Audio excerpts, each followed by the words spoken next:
I'm sure I don't have to tell you, but the housing market's in rough shape.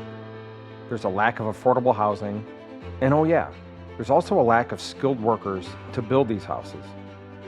Instead of trying to do what everyone else was doing, we chose a different path. Sometimes, the obstacle is the way. In this video, I'm going to show you how we built a small house.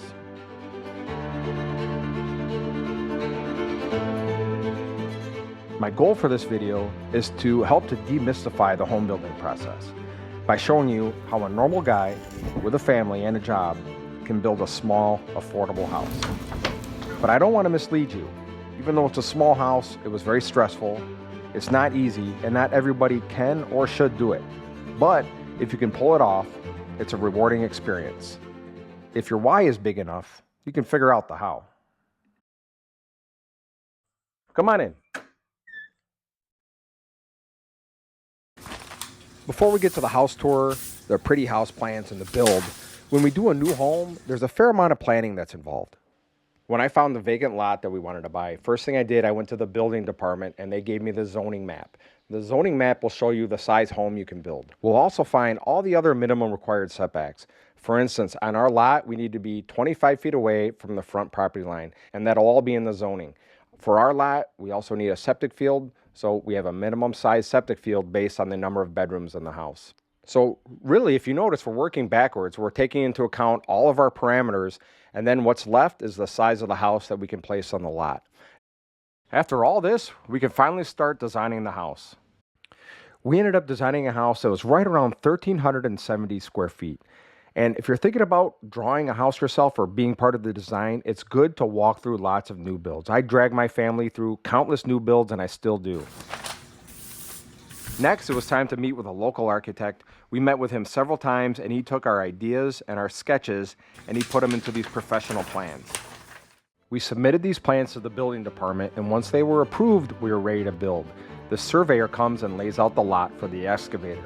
The excavator is digging for our basement. Once our basement's done, then the wall guys can come in. The first thing they do is they pour the footings. This is literally going to be the footprint of the house.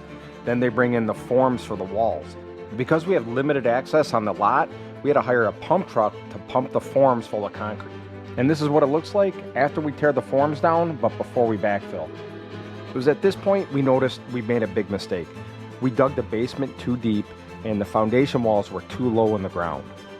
I mentioned that I'm not a professional builder, and I was feeling like I bit off way more than I could chew. But come to find out, that's kind of what building is. Even for guys building custom homes, you make mistakes, and then you figure things out. It's a lot of problem solving.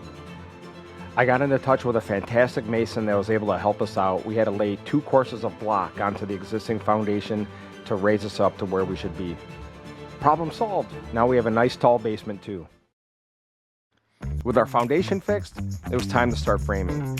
Luckily, one of my good friends offered to frame the house for us. He offered to be the lead. I would help on my off days, and on the weekends we would have even more help. So slowly but surely, we started getting through it. The kiddos always enjoyed stopping by and checking on our progress. And like I said, little by little, next thing you know, we had this thing done. My brother right there, he was a huge help. He'd come by whenever he could. He was actually awesome. There he is running the plate compactor in the garage.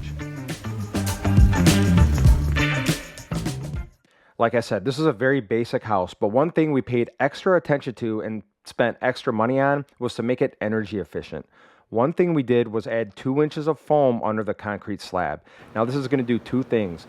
In the winter, it's going to make for a much warmer basement. And in the summer, we're not going to have that musty basement smell. An important detail for an energy efficient house is air sealing. Here on the inside, I'm using a flexible caulk, and that's going to seal any potential air leaks into the house.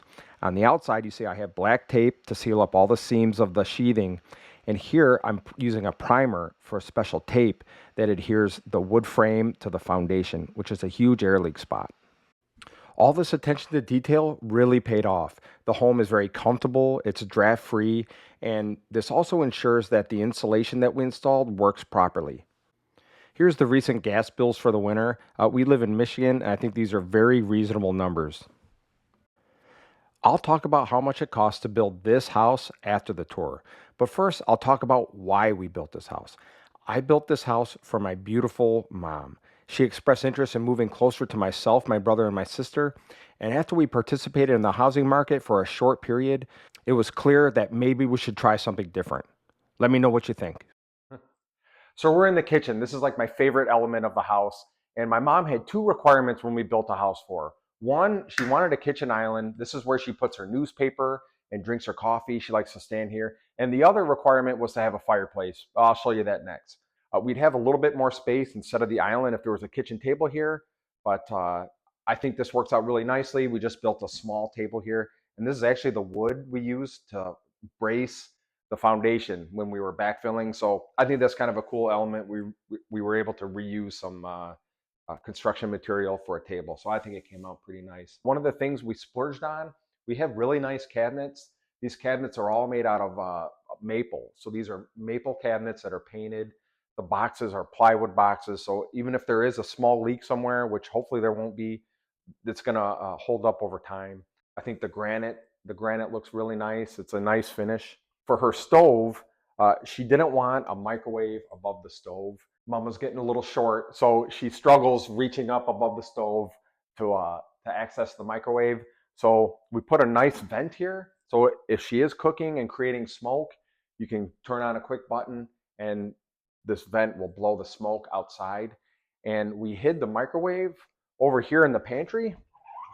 You can come check out the pantry. So when we were building, we put an outlet over here for the microwave, and this is just a small microwave. It's a lot cheaper.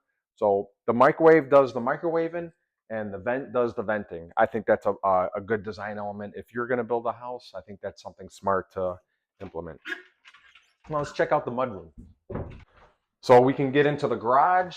The thought is we come from the garage, and this is a little drop-off zone. So if you have groceries, you can drop stuff off. You can hang up your hat or your jacket. And we also put in a little closet over here just for some extra coats and whatnot, things you want out of the way. And over here, I think it was very important to have the laundry upstairs. So she didn't have to go downstairs to do the laundry. Although it is a little bit safer to have the laundry downstairs if there's a leak. I think if you're thinking about aging in place, I think having everything on one floor, I think that's very valuable. So that's what we tried to do. And I think this is a pretty good room and seems to be working for you. Okay.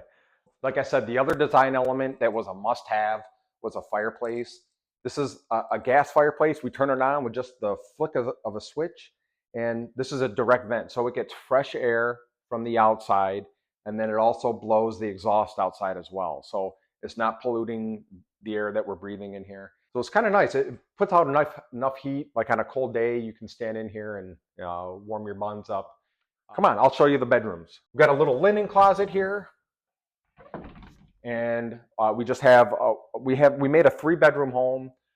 We were thinking about doing a 2-bedroom home, but at the time when we were framing, still wasn't sure if she was gonna do this or not. She wasn't sure she was gonna pull the trigger and move out here. We'll show you this other bedroom here.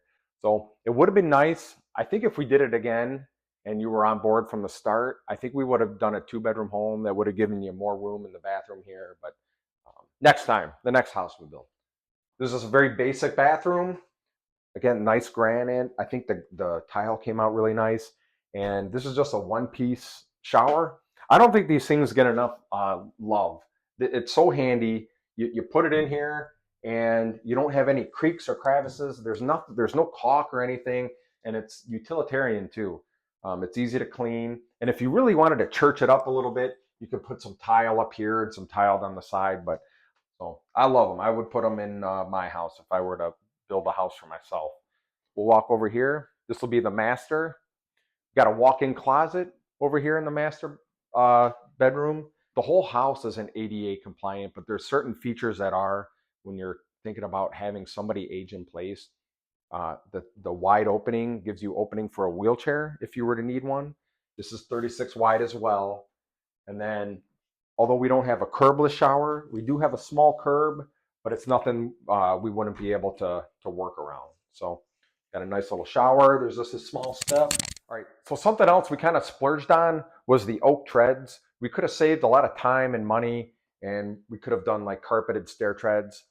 Also, we could have done this little wall here with drywall, but I think for the extra, little bit extra money, but a lot of extra time, I think it came out really nice. Kind of like another design element into the house. Man, when you do stairs yourself, you learn so much. So I feel like if I were to do this again, I could do it and probably a half the time for sure. All right, let's come check out the back patio. If you followed the channel before, this will look familiar. So we did an exposed aggregate patio. I think it looks really nice. It's also slip resistant, and we got a nice safe handrail ascend down the stairs. We even put these nice little solar powered lights in here. So I think she says they work. They light up. That's what she's indicating. Make sure you like and subscribe. It helps the channel out a lot. Now let's get to how much it cost to build this thing. So our vacant lot was $50,000. I thought that was very reasonable. The total construction cost for the house was 200 grand. Now we finished building in 2019, so I know costs have gone up. But for this house, pretty much everything that went into it was an upgrade compared to your typical tract home. I had upgraded cabinets, windows, roofing, siding. Pretty much everything that went into the house was upgraded compared to your typical new build. Now, you could build your own house and use cheaper materials and install them properly. The way I saved money was by doing most of the finish work myself and also some other work. Like I did the grading myself, and if I were to do it over again, I would pour more of the concrete myself. I would do more because I have more confidence. Hopefully you enjoyed this video and you learned something. If you have any questions, don't hesitate to hit me up. And I'll put a link in the description to a couple books that really helped me out. And I think they'd help you out too if you were thinking about doing this. See you in the next one.